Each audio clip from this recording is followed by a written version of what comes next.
Man by the hoodie he wears. Because the man standing in the jet bridge doorway right now, the one Nicole Stratton just looked up and down with that particular brand of slow, practiced contempt, is about to buy the plane she is standing on. You don't belong in this cabin. Turn around and go back to economy where you came from. Those were the first words Nicole Stratton said to Marcus Vale. She would spend the rest of her life wishing she had said nothing at all. Very soon, Marcus would make a single phone call. That call would set off a chain of events that Nicole Stratton, Captain Harlan Voss, and 12 members of a very comfortable board of directors would spend the rest of their lives trying to forget. Before we go any further, I want to ask you something. Where are you watching from right now? Drop your city in the comments below. We love hearing from you. And if this story moves you, make sure to hit that like button and subscribe. You don't want to miss what comes next. Now, back to the story. This is not just a story about a man who was treated badly on a flight. This is the story of what happens when the most dangerous man in the room is also the quietest one. It begins at Gate 14, Heathrow Terminal 5, on a gray morning when a woman named Nicole Stratton made the worst professional decision of her career. The terminal was its usual controlled chaos. The low roar of rolling suitcases, the tiny echo of departure announcements bouncing off glass ceilings, the particular smell of expensive coffee and recycled air that belongs exclusively to international airports. Outside, rain was doing what London rain does best, arriving without drama and staying without apology. The windows ran with it. The gray sky pressed close against the glass, like it was curious about the people inside. In the first-class lounge, the atmosphere was different, quieter, curated. The lounge existed to separate people, not by need, but by the comfortable fiction that some people simply belonged in spaces like this, and others did not. Low lighting, soft jazz that nobody was actually listening to, waitstaff who moved like they had been trained to be invisible until the precise moment they were needed. Marcus Vale sat in the far corner, away from the complimentary bar and the buffet spread, shoulders slightly hunched over a tablet, a stylus moving fast across the screen. He wore a dark navy hoodie with fraying at both cuffs, plain gray joggers, and a pair of clean white sneakers that had seen a lot of pavement. A battered black canvas shoulder bag sat on the floor beside his feet. There was no watch on his wrist, no signet ring, nothing that announced anything about him to anyone.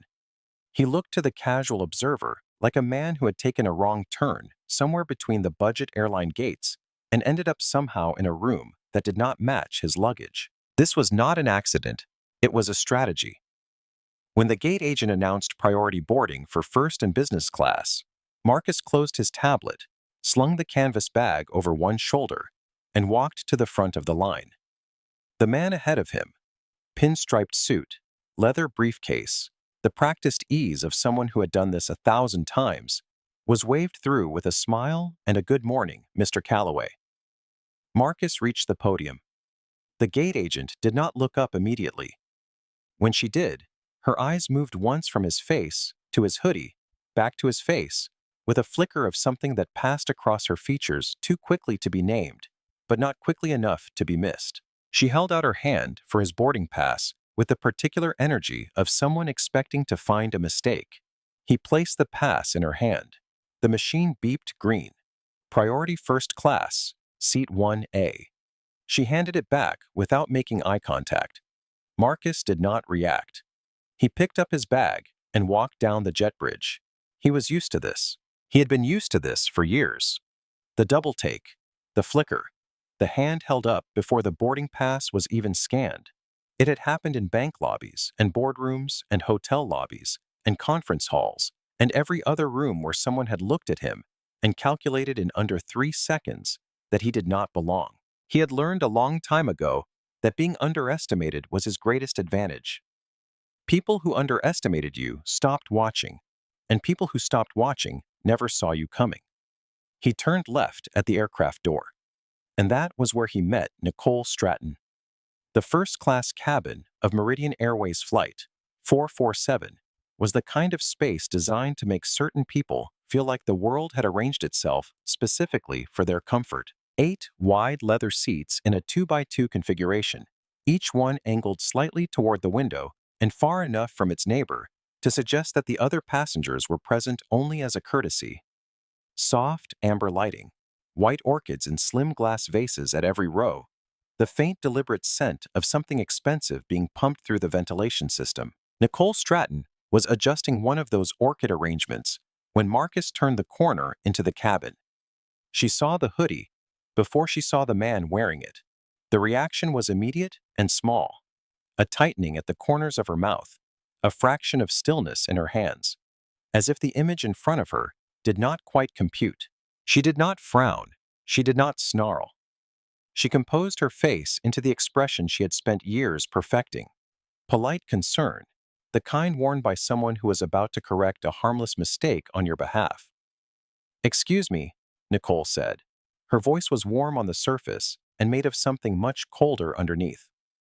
"Economy is to the right through the galley." She said it the way a person says something they have said many times before, smoothly, helpfully, without a flicker of doubt that she was right. Marcus stopped. He looked at her. Her name tag caught the cabin light. Nicole, senior purser. And his eyes moved from it back to her face without hurry. "I'm in seat 1A, he said. His voice was a low baritone, even and unhurried, the voice of someone who had learned that volume was never as effective as clarity. Nicole produced a short, precise sigh, the sound of a woman who was being patient with someone who did not understand how things worked. "Let me see your ticket," she said, and held out her hand in the way that suggested she expected the ticket to prove her right. He showed it to her. She stared at it. Her eyes moved across the text with the careful attention of someone searching for an error. "Marcus Vale, seat 1A, first class, full fare." For a moment, something shifted in her expression. A very brief reorientation of certainty. Then, it closed again like a door. "Fine," Nicole said, handing it back with the crisp efficiency of someone who had decided to move on from a minor inconvenience. She pointed toward the seat with one manicured finger. "Bag in the overhead, and please try not to disturb Mr. Whitaker in 1B. He's a frequent flyer." She paused just long enough for the emphasis to land. "He belongs here." She turned away before Marcus could respond. Marcus placed his canvas bag in the overhead compartment. He sat down. He buckled his seatbelt. He noticed without reacting that Nicole was already at the galley entrance, leaning toward a junior attendant, a young Hispanic woman with dark hair and slightly too wide eyes, and saying something behind her hand. The junior attendant glanced toward seat 1A. She did not laugh. She looked back at Nicole and nodded with the careful agreement of someone who has learned that agreement is safer than the alternative. Marcus closed his eyes. The sound of the cabin faded. He was 19 years old and standing in a terminal at BWI Airport in Baltimore, a printed ticket in his hand that had taken months of double shifts at a restaurant on Pratt Street to pay for. He was flying to New York for a job interview at a financial firm that had, against considerable probability, agreed to see him. He wore the only blazer he owned, bought secondhand from a Goodwill on Eastern Avenue, slightly too wide in the shoulders. He had his resume in a manila folder. A gate agent had pointed him toward the economy line without asking to see his ticket. He was already in the right line. He moved there anyway. He did not argue. Even then, at 19, he had understood something about the cost of arguing in rooms where you were already being measured against a standard you had not been told about. He got on the plane. He got the job. He stayed for a couple of years, learned everything they were willing to teach him, and then left to do it better himself. Before New York, before any of it, there was a 2-room apartment in East Baltimore, where he had grown up with his mother in a neighborhood that had been promised improvements for as long as anyone could remember and was still waiting. His mother, Gloria Vale, had worked double shifts as a hospital aide for years. She woke early in the morning and came home after dark, and still found time somehow to ask him about his day. He had taught himself finance from discarded newspapers. Every morning before his shift at the restaurant, he walked past the diner 2 blocks over, and the commuters who stopped for coffee left their Wall Street journals on the tables or in the recycling bin outside. He took them. He read every one. He did not understand at first most of what he was reading. He kept reading anyway. He made a notebook, a cheap spiral-bound one, and wrote down every word he did not know, looked it up at the library, wrote down the definition, and used the word in a sentence by the end of the day. He filled several of those notebooks before he turned 20. He applied for his first small business loan at 23. He had a business plan. He had projections. He had, by that point, more working knowledge of distressed asset valuation than most recent graduates of business programs he could not afford to attend. The bank manager who reviewed his application was a man named Ellis Drummond, pressed white shirt, wire-rimmed glasses, the comfortable assurance of a man who had never once in his life been asked to justify his presence in a room. Drummond had read the application with an expression Marcus had cataloged carefully, not hostile, not cruel, just fundamentally unimpressed by the fact of him. Drummond slid the folder back across the desk. "Son," he said, not unkindly, which somehow made it worse, "people from your zip code don't build companies. They work in them." Marcus picked up the folder. He thanked Ellis Drummond for his time. He walked out of the bank and stood on the sidewalk outside for a moment, the folder under his arm, the city moving around him in its indifferent way. Then, he walked to the library and started reading about alternative financing. He found another way. He always found another way. The rejection letter from that bank, the official one typed on Drummond's letterhead, citing insufficient collateral and unproven revenue history, was framed above the desk in Marcus's office on the 34th floor of a building in Canary Wharf, London, a building it was worth noting that Marcus owned. He looked at that letter every morning, not because it still hurt, it had stopped hurting a long time ago, but because it reminded him of something important. The people who had decided what he was capable of had all, every single one of them, been wrong. He opened his eyes. The cabin was still amber lit and elegant and cold.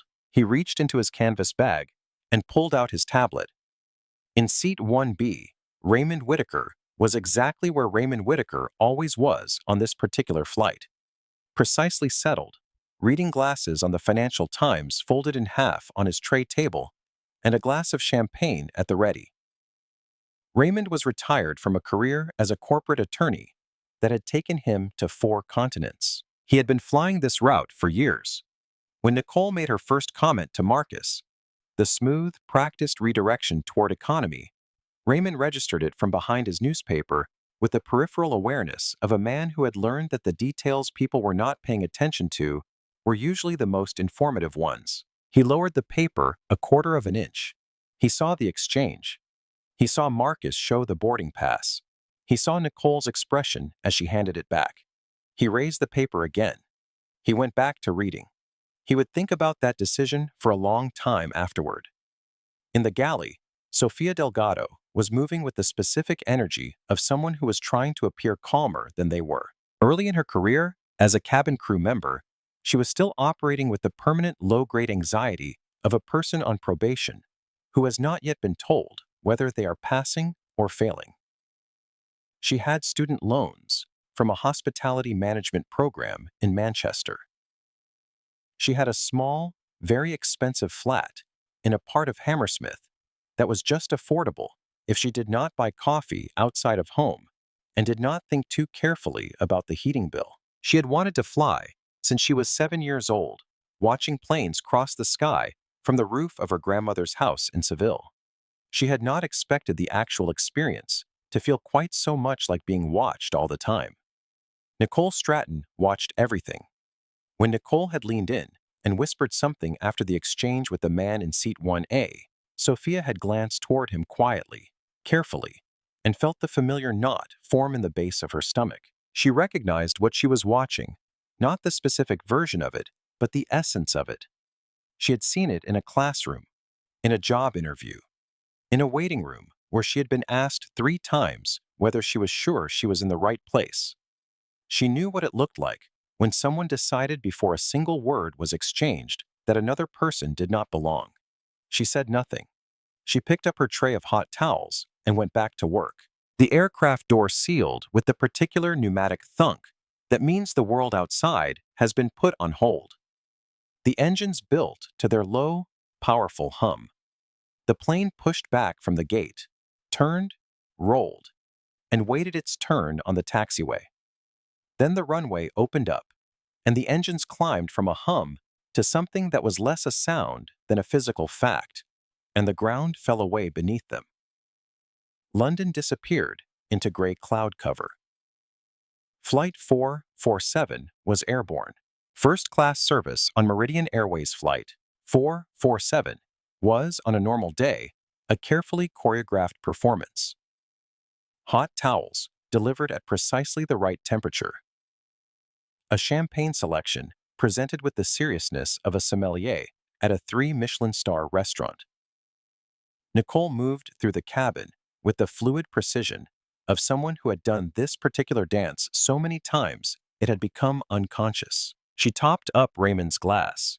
She asked the couple in seats 3A and 3B about their connecting flight.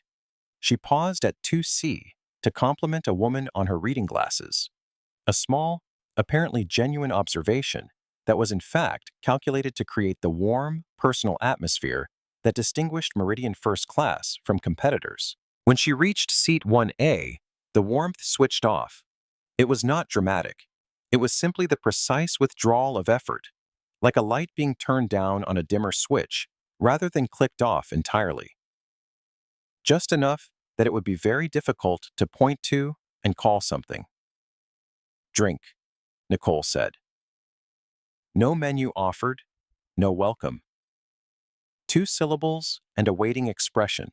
Marcus looked up from his tablet. "Sparkling water, please," he said, "and a menu if you have one." "We're out of sparkling," Nicole said, without hesitation. A glass bottle of sparkling water sat on her service cart, exactly 3 feet to her left. It was visible from both their positions. Its label caught the ambient light.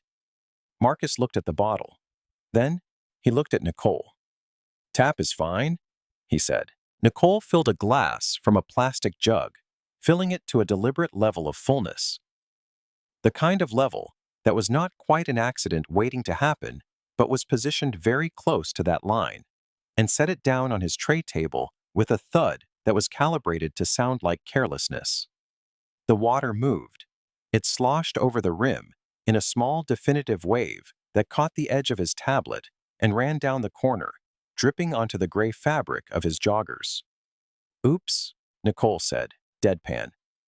Not a flicker of apology in her face. She did not reach for a napkin. She stood with the cart handle in one hand and her posture entirely unchanged, looking at him with the patience of a person waiting for a response that would confirm what she already believed about him. Marcus lifted the tablet quickly and wiped the screen on the sleeve of his hoodie. He looked up at her. "Could I get a towel, please?" "I'm busy serving the other guests," Nicole said. She was already turning the cart. "Maybe if you hadn't spread everything across the tray, it wouldn't have spilled." The implication was clear. Your fault, your mess, your problem. Marcus looked at his tablet for a moment. The merger agreement on screen. $4.3 billion of paperwork, now wearing a water stain on its corner. And then he looked up at Nicole's retreating back. He spoke quietly to her back. "What is on this tablet is a merger agreement worth $4.3 billion, and you just poured water on it." Nicole stopped. She turned back slowly, with the particular care of someone who has been called out and is deciding in real time how to respond. And then she did something that would stay with every person who witnessed it for a very long time. She laughed. Not loudly, not enough to be undeniable. A small, controlled sound, the kind that could be explained away as coincidence if anyone asked. But that carried in it every dismissal she had decided he deserved before he had finished boarding. "Right," she said. $4 billion. She let the words sit for a moment, seasoned with disbelief. You think that because you scrape together miles for an upgrade, you can talk to me like that? I know your type. You think the world owes you something? And there it was. Not a slur, not a word that could be easily pointed to, just the comprehensive dismissal of a human being, based on a hoodie and a zip code, and a narrative she had constructed about him in under 60 seconds, and had decided with complete conviction was the truth. Marcus unbuckled his seatbelt. He stood up. He was not a physically imposing man, medium height, medium build, but he had a quality in the way he occupied space that made people involuntarily recalibrate. He was still, completely unusually still, in the way that only people who are never afraid of anything are completely still. I need to speak to the captain, Marcus said. Nicole stepped into the aisle. The seatbelt sign is still. It's off, Marcus said. He pointed to the overhead panel. The light was dark. I'd like to speak to the captain, please. Sit down, Nicole said. Her voice had moved from polished to pressured, the first crack in the performance. I'm not going to sit down, Marcus said. I'm going to speak to whoever is in charge of this aircraft. Sit down. Nicole's voice climbed sharply past the register of professional control and into something raw. Several heads turned. Raymond Whitaker lowered his newspaper, this time fully. The woman in seat 2C shifted slightly in her seat. Marcus took one step toward the galley. In the narrow first-class aisle, with the cart positioned on one side, the step brought his shoulder into minimal, unavoidable contact with Nicole's. The kind of glancing contact that happens many times on every flight, unremarkable and involuntary, forgotten before it has fully occurred. Nicole did not forget it. She spun. Her voice hit a pitch designed to carry. Don't you touch me. And then she hit him. There are moments that arrive in ordinary places and become permanent. The flat of Nicole Stratton's palm connected with Marcus Vale's left cheek with a sound that was exactly wrong for the space it occupied. Too sharp, too loud, too real against the soft, ambient hum of the cabin. The sound arrived before the comprehension. A crack, the kind of sound that bypasses the thinking part of the brain and goes somewhere older. Marcus's head snapped to the side. He stood there for a moment with the blow still reverberating in his jaw, the sting spreading across his face in a warm red wave, a handprint forming on his left cheek with the physiological honesty of impact that does not negotiate. The cabin had gone completely silent, not the natural quiet of a long-haul flight settling into its rhythm, but a different kind of silence, the specific absence of sound that follows something that cannot be taken back. Sophia in the galley entrance dropped a pair of serving tongs. They hit the floor, and nobody moved to pick them up.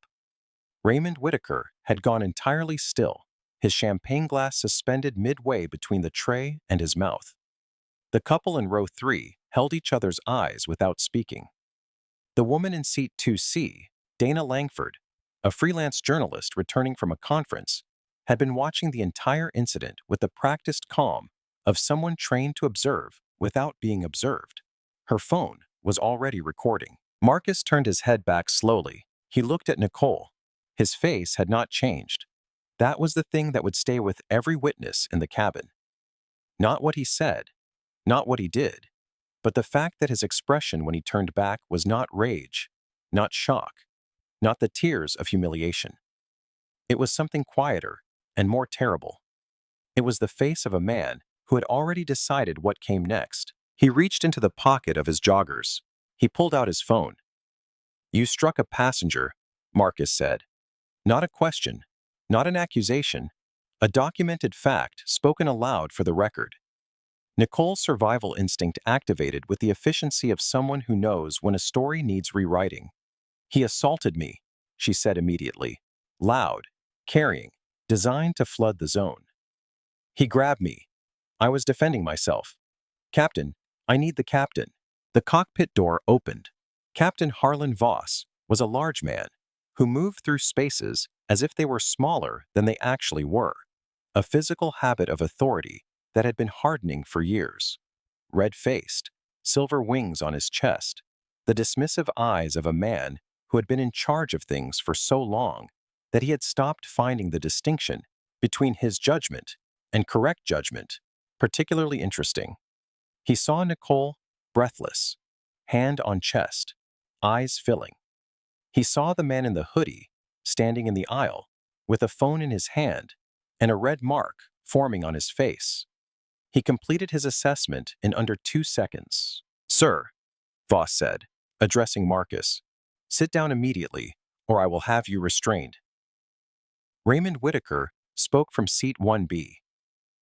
His voice was even and precise, the voice of a man who had spent years in courtrooms and understood that the most powerful thing a witness could do was be clear. "Captain, I watched the entire exchange from 18 inches away. The passenger in 1A did nothing. The purser escalated this. She struck him without provocation. I will provide a sworn statement to that effect the moment we land." Voss looked at Raymond.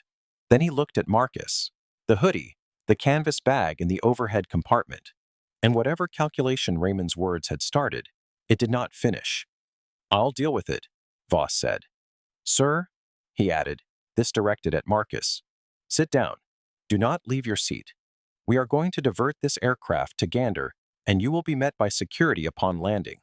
He turned and walked back toward the cockpit. Marcus looked at the captains retreating back. Then he said to no one in particular, quietly enough that only the nearest seats could hear, "You have made a mistake. You have moments to correct it." He sat back down in seat 1A. He opened his phone. He pressed a contact labeled Arthur. Arthur Beckett picked up on the second ring. "I thought you were in the air," Arthur said.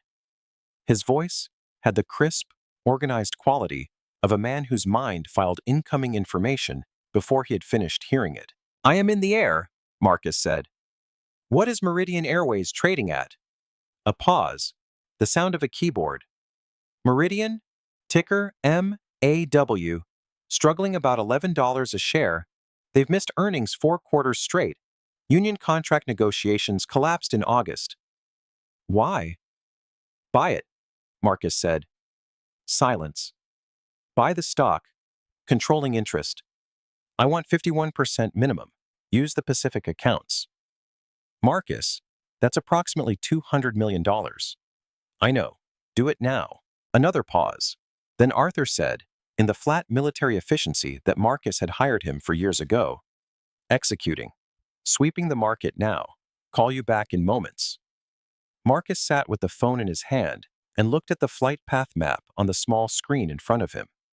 The plane was banking left. Voss was turning them toward Canada. He watched the map. He waited. In seat 2C, Dana Langford posted the video to X with a caption that was simple, factual, and devastating. "Flight attendant slaps black passenger in first class. No warning, no reason. Flight 447 happening right now." Within moments, the video had thousands of views. The hashtag slapped in first class began trending globally. On the ground, the world was already watching. Arthur called back in moments. "It's done," he said without preamble. "We hold 54% of voting shares as of moments ago. Congratulations, you own an airline." "You will patch me to Jonathan Hargrove," Marcus said. "The CEO. I want him on the line before this plane changes course." 2 rings. Then, Jonathan Hargrove.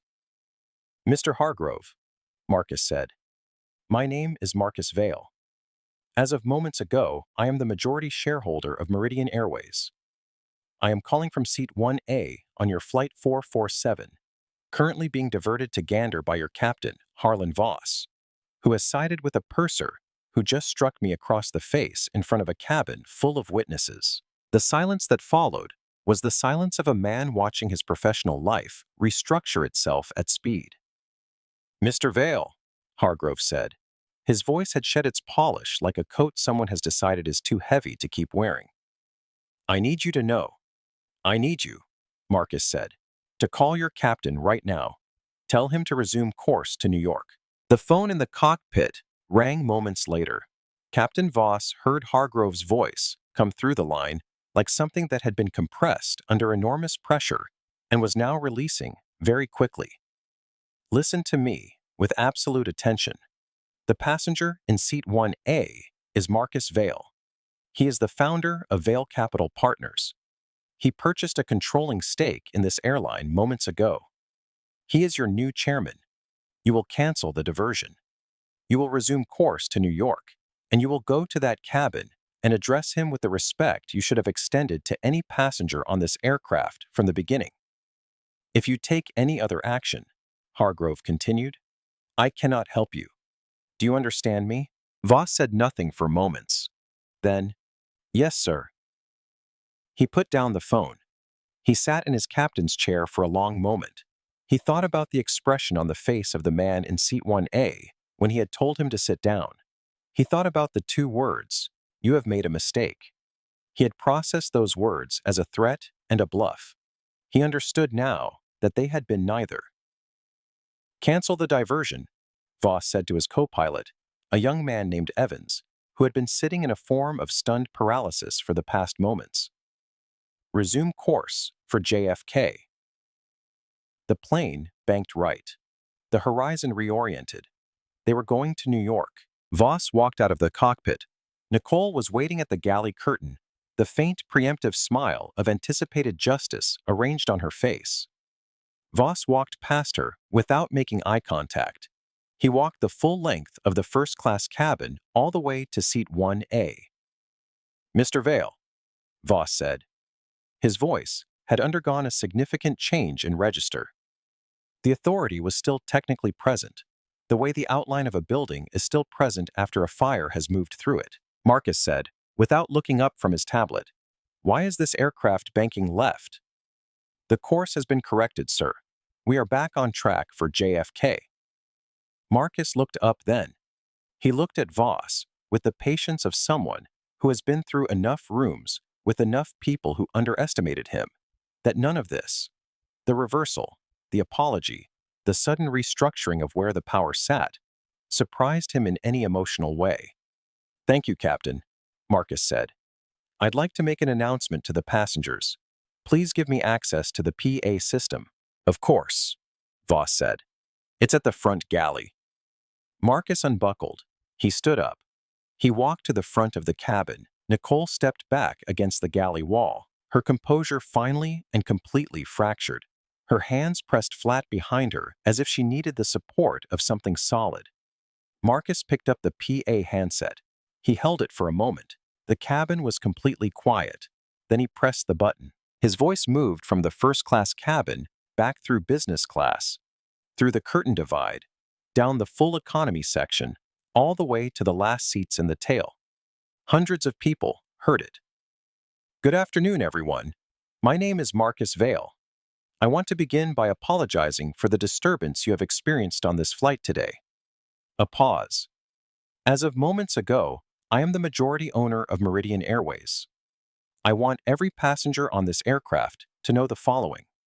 What happened in this first-class cabin today, the treatment of a passenger based on appearance alone, culminating in a physical assault witnessed by multiple people, is not the standard this airline is going to hold itself to going forward. It is not a standard any airline should hold itself to. When he continued, his voice was quieter, and somehow, because of that, carried further. Every person on this flight bought a ticket. Every person on this flight has the right to sit in the seat they paid for without being told by word or action or deliberate dismissal that they don't belong there. That right does not change based on what you're wearing. It does not change based on how you look. It does not change based on what a crew member has decided about you in the moments since you walked through the door. That standard failed today. It will not fail again. I am authorizing a full refund for every passenger on Flight 447 today. Drinks are complimentary for the remainder of the flight. I want to thank you for your patience, and I want to assure you that the individuals responsible for today's incident are being addressed. Thank you. From the back of the plane, the sound started slowly. A single pair of hands clapping, then two, then a wave that moved forward from the rear toward the first-class curtain like something physical. It was not the polite applause of a satisfied audience. It was the sound of people who had been waiting without knowing they were waiting for someone to say out loud what they had always believed was supposed to be true. Marcus placed the handset back in its cradle. He walked back through the cabin. He stopped in front of Nicole. "You have a choice, Nicole," he said quietly, so only she could hear. "You can spend the remaining hours of this flight in the crew rest area silent and let the lawyers handle the rest. Or we can discuss the weight discrepancies my team has flagged in the bonded cargo manifests on the London-New York route, specifically on the flights you have worked." Nicole's face did something that had nothing to do with the tears she had been producing earlier. The very slight bleaching of color, the micro-movement of her jaw. "I don't know what you're talking about," she said. "I think you do," Marcus said. "I'm giving you the choice because I believe in choices. The offer expires soon." He watched her. She did not speak. The moments passed. Marcus turned to Captain Voss. "Have the authorities meet us at the gate, Captain. Not for me. For her." Marcus returned to seat 1A. He opened his laptop. Arthur had been sending files for the past moments, and what Marcus was reading was not surprising in the way that revelations sometimes are. It was surprising in the way that confirmations are, the kind of knowledge that you suspected but hoped was wrong. Arthur ran the full cargo manifest for Nicole Stratton's shifts on the London to New York route over the years. Compare the declared weight of galley cart DF7 against the actual weight logged at loading. Moments later, Arthur replied, "Cart DF7, flagged as a sealed bonded duty-free unit on many of the last flights worked by Nicole Stratton, showed a consistent weight discrepancy of several kilograms against declared contents. The discrepancy was small enough to pass automated checks. It was consistent enough to not be in error. Captain Harlan Voss was listed as pilot in command on most of those flights. His wife, Linda Voss, was listed as a stakeholder in a Heathrow-based logistics company called Skyline Loading Solutions. Skyline was the third-party vendor responsible for loading bonded duty-free carts onto Meridian's long-haul fleet. Nicole Stratton was listed as a silent consultant on a separate invoice trail that ran from Skyline to a small company in the Cayman Islands. The invoices were labeled Inventory Management Services Quarterly. The amounts were not small, years minimum, Arthur confirmed, possibly longer. "What are they moving?" Marcus typed. "Cross-referencing now. Weight profile and density suggest electronics, high-value compact goods, chips, possibly rare earth components, possibly pre-market luxury items. The Cayman account has received wire transfers that correlate with delivery dates on both ends. It's a clean operation. Or it was." Marcus closed the laptop. He looked toward the galley, where cart DF7 sat in its slot marked with red tape and a zip tie, looking exactly like every other duty-free cart on every other flight, except for what was hidden on the bottom tray. He unbuckled his seatbelt. Sophia was alone in the forward galley when Marcus appeared in the entrance. She turned quickly, the reflex of her time under Nicole's unannounced arrivals, and then settled when she saw who it was. "I need to ask you something," Marcus said, "and I want you to know, before I ask it, that however you answer, your position on this flight and your future employment with this airline are not conditional on what you say." Sophia searched his face. "Okay," she said. "Cart DF7, the one with the red tape and the zip tie. Has anyone ever opened it in your presence?" She went still, not with fear, but with the particular stillness of someone recognizing a question they had been wondering about themselves. "No," she said. "Nicole handles that cart exclusively. She does the inventory herself before every landing. She doesn't allow anyone else near it during the flight.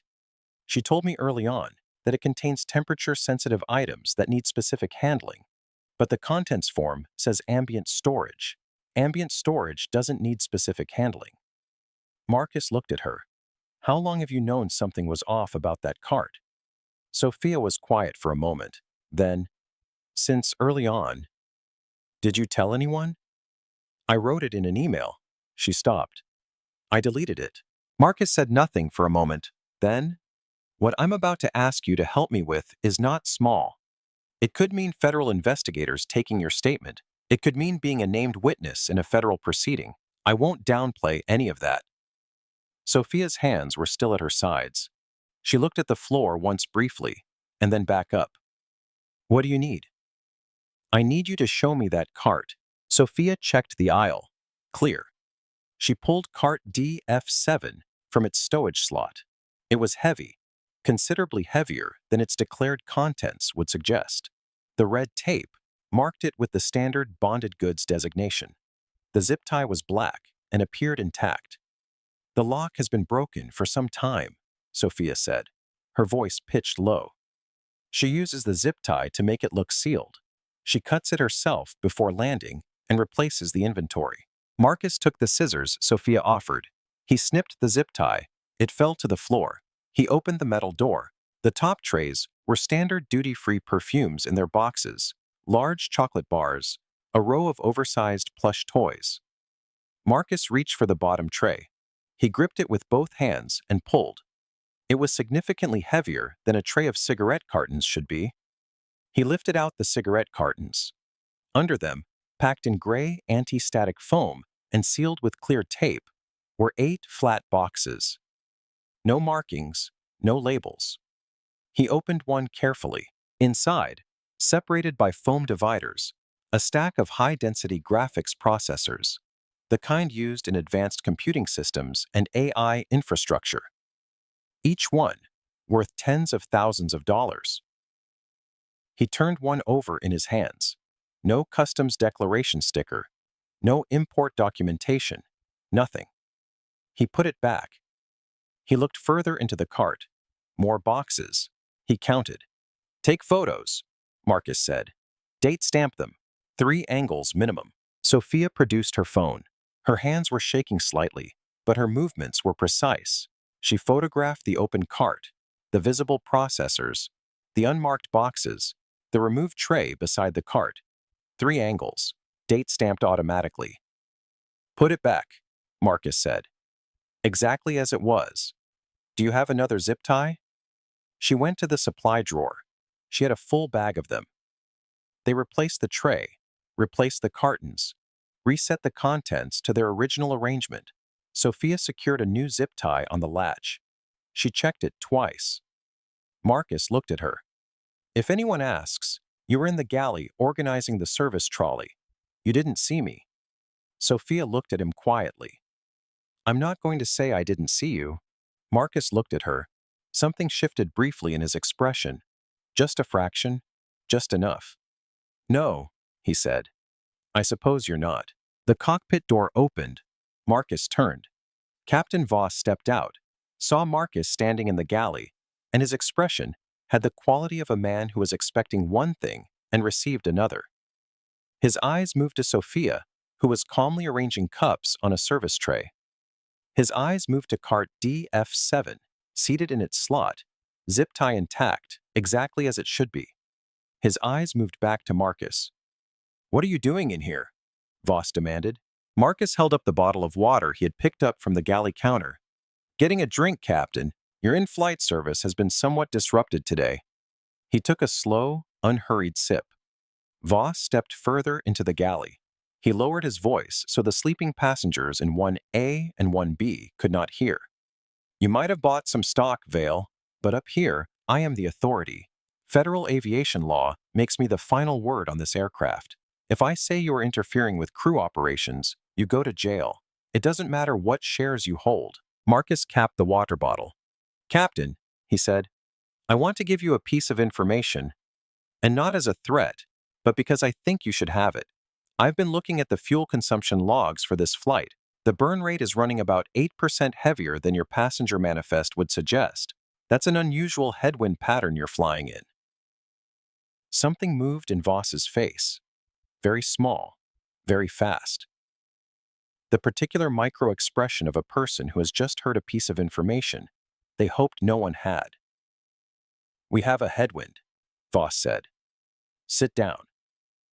He took his coffee and went back to the cockpit. The door closed. Marcus turned to Sophia. He suspects, Marcus said. There's a difference between suspecting and knowing. He's trapped over the Atlantic. He can't remove the evidence. He can't divert without my authorization now. He's running out of sky. He went back to Seat 1A. Arthur's federal contact confirmed. Agent Carla Mendoza at JFK Customs and Border Protection. Full team, K9 units. They would be at the tarmac on landing. Evidence in DF7 would be seized intact. Marcus, make sure the press gets the full story, not the viral video story, the full story. I don't want the airline's reputation to take the hit for what two people did. Arthur was already working on it. Also, the first video had millions of views. The second one of the PA announcement had millions and climbing. The hashtag was #1 globally. Marcus set the laptop aside.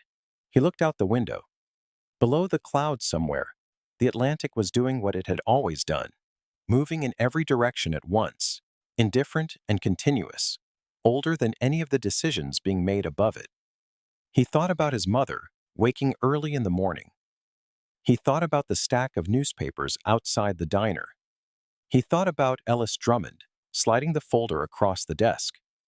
He thought about what it cost to be calm in a room that was not designed to hold you.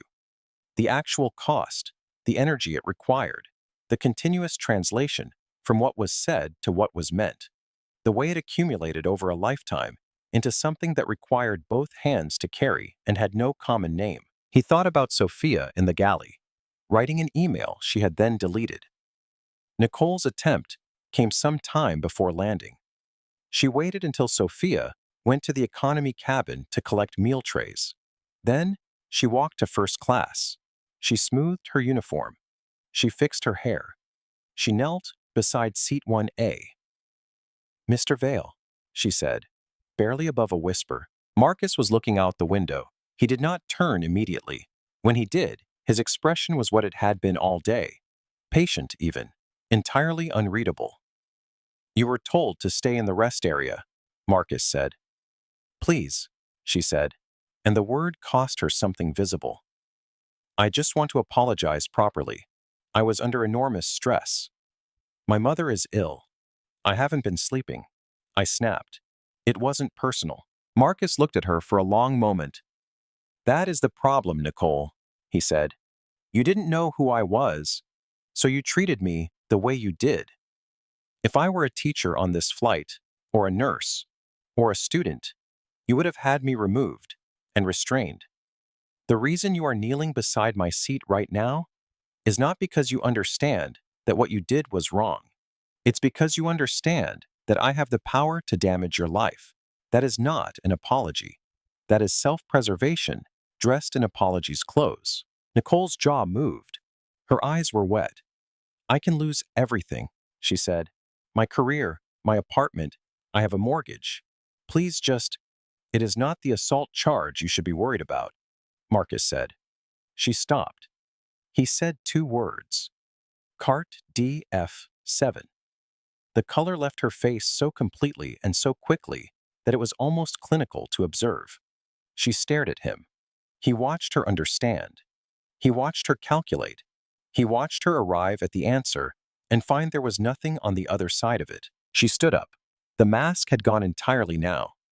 What remained was the raw face underneath, stripped of performance and pretense, reduced to its actual contents: fear, anger, and the specific fury of a person who has been cornered by someone she had decided from the moment she saw him was not capable of doing it. She turned and walked fast toward the cockpit. She hammered on the door. Inside the cockpit, 2 people were dismantling each other with the efficient desperation of people who have just understood that the walls are closing. "He has photos," Nicole was saying. "He has everything. He has called the FBI. He already owns the company. He already owns the company." Voss's hands were on the yoke, white-knuckled. The physical need to hold on to something in a moment when everything else had become insubstantial. "We say he planted it," Voss said. "He bought the airline so he could frame us. He was angry about the service. It's our word against his." "He has photos from Sophia," Nicole said. "I don't know how long she's been watching. we delete the logs. Voss turned to the flight computer and tried to access the cargo manifest. The screen returned 3 words. Access denied. Administrator lockout. He tried again. Same result. He slammed the keyboard. A voice came through the cockpit intercom. Not air traffic control. Not operations. You really should update your passwords more often, Captain. The Boeing system default is not particularly difficult. Voss stared at the speaker grill. Marcus's voice filled the small cockpit, calm, conversational, present in the room with them, as if he had never left. I want to be clear about what I am asking, Marcus continued. I am not asking you to confess. I am simply asking you to fly this plane to New York, land it safely, and allow the people waiting at the gate to do their jobs. If you attempt to change course, if you attempt to remove or alter the evidence in that cart, if you take any action that puts one passenger on this aircraft in danger, I will spend every resource available to me, ensuring that you face the maximum available consequences for every charge that applies. And I have very significant resources available to me. A pause. You have a co-pilot. His name is Evans. He is young and has done nothing wrong today. Please don't put him in a position where that changes. Another pause. Fly the plane, Captain. That's all I'm asking. Just fly the plane. The intercom clicked off. Voss sat for a long time. Nicole was crumpled against the jump seat, her uniform disheveled at the collar, her mascara making 2 thin, dark lines down her face. She was looking at the floor with the focused attention of someone who has gone beyond fear into something quieter and colder. Voss looked at Evans. Take us to New York, Voss said. Evans nodded. He did not look relieved. He looked like a young man who had learned several things about his profession today that his training program had not covered. New York emerged from the cloud cover the way it always did. Suddenly, definitively, the grid of the boroughs spreading below as if laid out for inspection. The Hudson running silver in the early evening light. The bridges, the towers. For the passengers, it was the end of a long transatlantic flight with an unusual in-flight entertainment program. For 2 people in the cockpit, it looked like prison bars. The fasten seatbelt sign chimed. Cabin crew, prepare for landing. Marcus closed his laptop. He looked at the city below. He thought about a 19-year-old with a second-hand blazer landing at JFK for the first time, looking at this same view from an economy window seat, feeling the impossible size of the city and the even more impossible size of what he intended to do in it. He thought about how many times in the years since that first landing, someone had looked at him and decided in under 3 seconds that he was in the wrong place. He fastened his seatbelt. The wheels touched the concrete with a sound like finality. The aircraft did not go to a gate. It stopped on a remote section of the tarmac, engines still running, somewhere between the landing strip and the main terminal building. Customs inspection, Marcus said from 1A. Please stay in your seats. The main cabin door opened. 6 agents in windbreakers, 4 FBI, 2 CBP, boarded the aircraft in a line, moving with the precise economy of people who have done this particular sequence many times.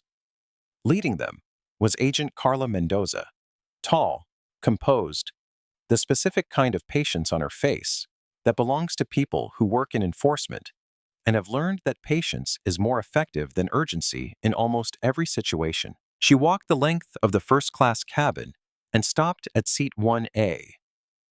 Mr. Vale, she said, I understand you've had an eventful flight. I find flying fascinating, Marcus said. He stood up. The suspects are currently in the cockpit.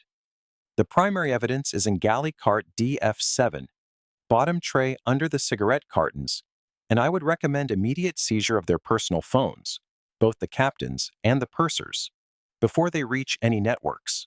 Agent Mendoza nodded to the team. 2 agents went to the cockpit. 2 went to the galley. The cockpit door opened. Voss came out with his head down and his captain's hat in his hands. He walked through the cabin in silence. Every person in it watched him pass. He looked smaller than he had. That was the specific physics of power and its absence. It did not change the man, but it changed the space around him. Nicole came out differently. She came out fighting. She was screaming before she cleared the galley curtain that Marcus had planted the evidence, that he had staged the whole incident, that she was the victim of a deliberate conspiracy. She was still screaming when she passed seat 1A. She stopped for 1 second in front of Marcus. She looked at him with everything she had, the fury and the fear and the disbelief and the specific rage of a person who had spent years being right about everything and had been wrong about the one thing that mattered. "You ruined my life," she said. Marcus looked at her the way a person looks at something they understand completely and take no pleasure in. "You ruined your own life, Nicole," he said. "I just turned on the lights." She was escorted down the stairs to the waiting cars. The tarmac lights illuminated her face. The cameras of passengers in economy pressed against the windows, phones recording, watched her go. Dana Langford posted the third video before the engines had cooled. Millions of views in minutes. Raymond Whitaker found Marcus before disembarkation. He stood beside seat 1A and held out his hand. "Mr. Vale," Raymond said. "My name is Raymond Whitaker. I'm a retired attorney. I've flown this route for years." He did not break eye contact when it started. The first comment, the water. "I lowered my paper and then went back to reading. I'm not proud of that." Marcus said, "You spoke when it mattered. It shouldn't have required a slap to make me speak." Raymond held his gaze. "That's worth sitting with." Marcus accepted the handshake. He did not offer comfort or absolution because Raymond was not asking for either. He was making a statement about himself that he intended to carry forward. "Thank you for your statement, Mr. Whitaker," Marcus said. Raymond nodded. He picked up his briefcase and walked toward the door. Marcus turned to Sophia. Agent Mendoza had just confirmed Sophia would be listed as a cooperating witness, not a subject. Sophia was standing with an empty tray, looking at the door through which Nicole had been escorted. "I've wanted to say something about Nicole for some time," she said. "I wrote it in an email once. I deleted it." Marcus replied, "The next time you write that email, send it. Because the next time, someone will be listening." Sophia looked at him. She set down the tray. For the first time in her career, the weight behind her eyes was not fear. It was something entirely different. Days after flight, 447 landed on a remote JFK tarmac, the boardroom of Meridian Airways headquarters on the 34th floor of a glass building in central London, hosted the kind of meeting that had not appeared anywhere on the official calendar. The board had been summoned early one morning on a weekend. 12 board members arrived with the specific tightness of people who had spent days reading coverage they would have preferred not to read.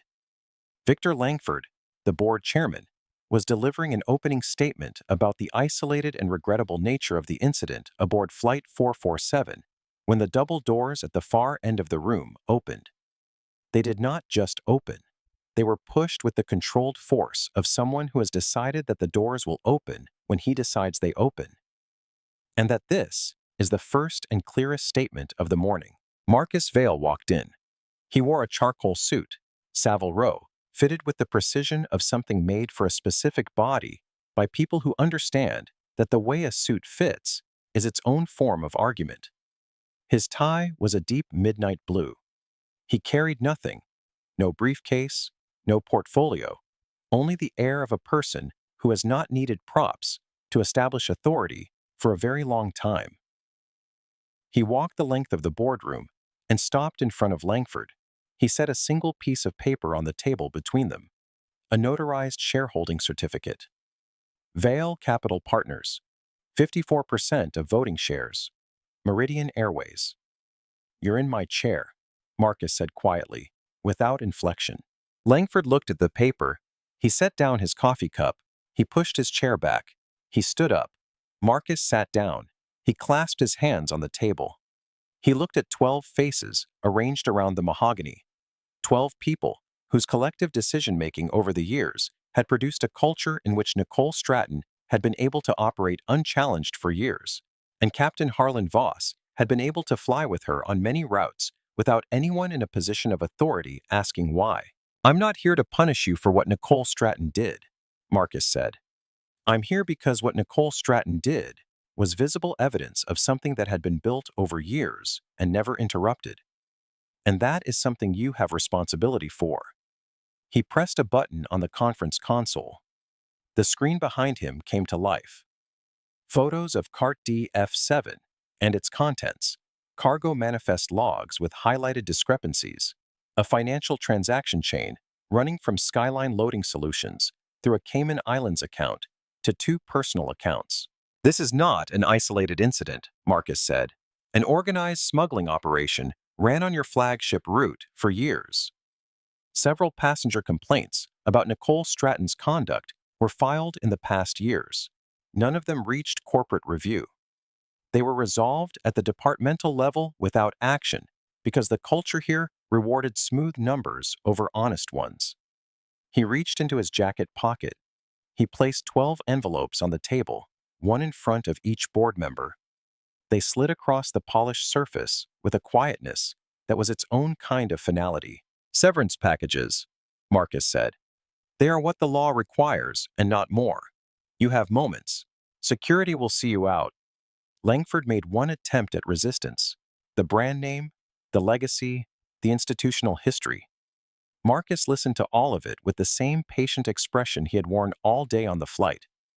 And when Langford finished, Marcus said simply, "The brand is being replaced. The history is being re-examined. The shareholders are represented by me." He clicked the remote.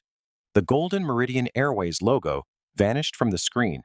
In its place, a new image, a silver falcon, aerodynamic and mid-dive, clean and forward-moving. "The company's new name is Vanguard Air," Marcus said. "Its standard is straightforward respect for everyone from seat 1A to the last row." He looked toward the double doors. "Send her in," he said into the intercom. The doors opened. Sofia Delgado walked the length of that boardroom in a sharp charcoal suit. Her hair was pulled back. She carried a leather portfolio.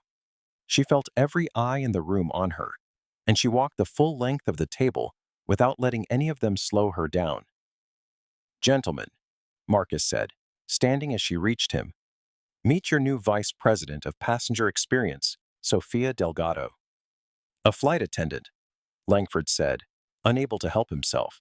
"You're replacing the executive team with a—" "I am replacing a room full of people," Marcus said, "who looked at the world from this floor and saw what they wanted to see, with the one person on that flight who saw what was actually happening and decided the truth was worth more than her probation.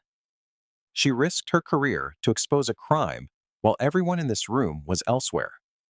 He looked at Sofia. "The floor is yours." Sofia set her portfolio on the table. She looked at the 12 faces in front of her with the steadiness of someone whose legs are shaking. "My first action as vice president," Sofia said, "is the open door protocol.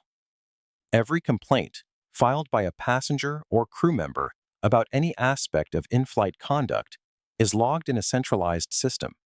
It cannot be altered, deleted, or rerouted at the departmental level. It goes directly to an independent compliance committee. No exceptions and no exemptions based on seniority or route value." She opened the portfolio.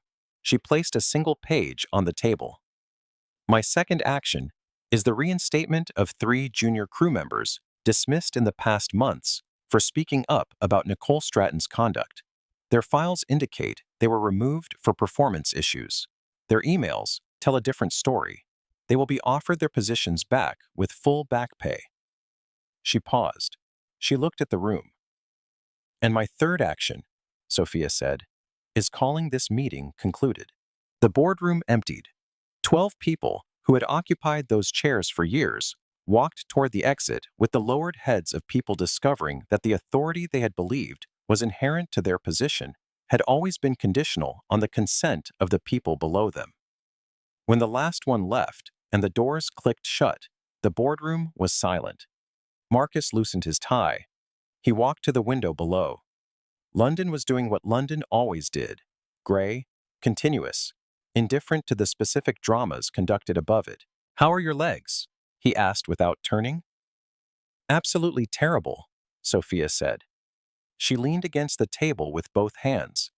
"I may never walk normally again." "That feeling," Marcus said, "means you did something real." His phone buzzed. A news notification. Meridian Airways. Smuggling arrests. Former senior purser and captain face federal charges. Denied bail. Below the headline was a photo of Nicole Stratton outside the federal courthouse, shielding her face with one hand. He showed the screen to Sophia. She looked at it for a moment. She did not look triumphant. She looked like someone watching a door close on something she was glad to have behind her. "It's done," Marcus said. "The system worked," Sophia said quietly. "Part of it," Marcus said. "The rest is the part we're building." The consequences arrived over the following weeks with the methodical completeness of consequences that have been a long time in accumulation. Nicole Stratton and Captain Harlan Voss were indicted on federal smuggling charges. The evidence was thorough. Both were denied bail. Voss's cooperation with investigators earned him a reduced charge. Nicole contested everything and found at each stage that the evidence did not cooperate with her preferred version of events. Her apartment in Kensington was identified in the asset investigation as having been purchased with funds originating from the Skyline Cayman transaction chain. It was seized. Her country club membership was suspended. The aviation industry went quiet. She would not fly again. Raymond Whitaker sent a handwritten letter to Marcus's Canary Wharf office weeks after the flight. 4 paragraphs written in the deliberate hand of a man composing something he intended to mean. He did not apologize for his wealth or his career. He apologized for one specific moment, the moment he lowered his paper and raised it again. He said he had been thinking about all the other times in his life he had done exactly that.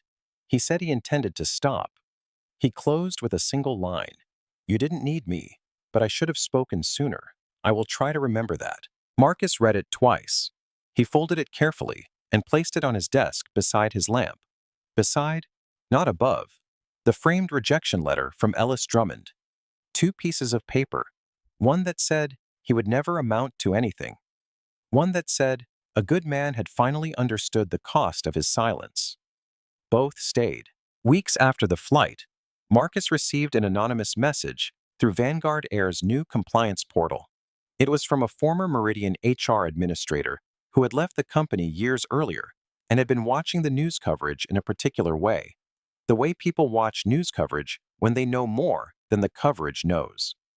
The message read, "The complaints about Nicole Stratton were not lost in the system. I need you to understand that they were removed from the system deliberately. There was an understood practice in the London HR office of rerouting complaints from crew members flagged as high maintenance into a secondary folder that was never reviewed at corporate level. I raised it internally twice. I was told to let it drop. I left instead. I should have done more than leave. Here are the logs. Several suppressed complaint files. Years.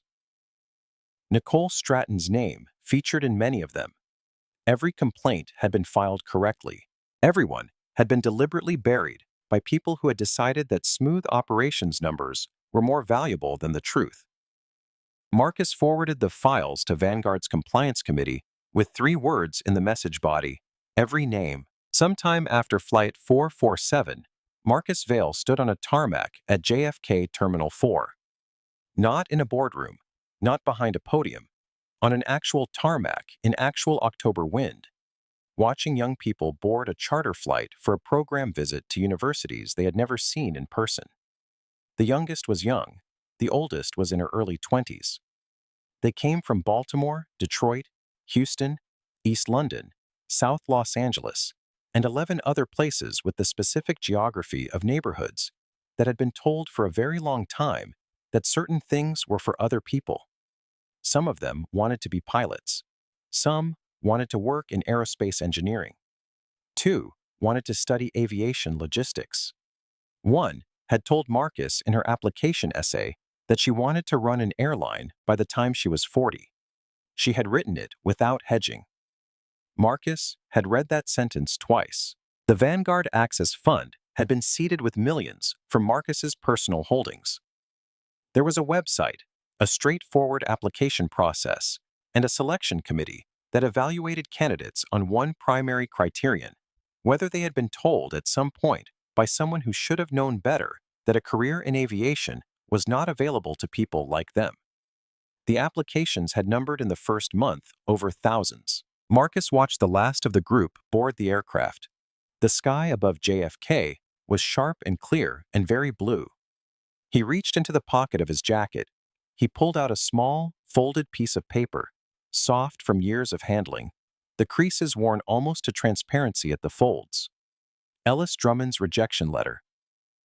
He had started carrying it in his pocket rather than keeping it on the wall. He had found somewhere in the months that he no longer needed it to be visible. He knew what it said. He knew what it meant.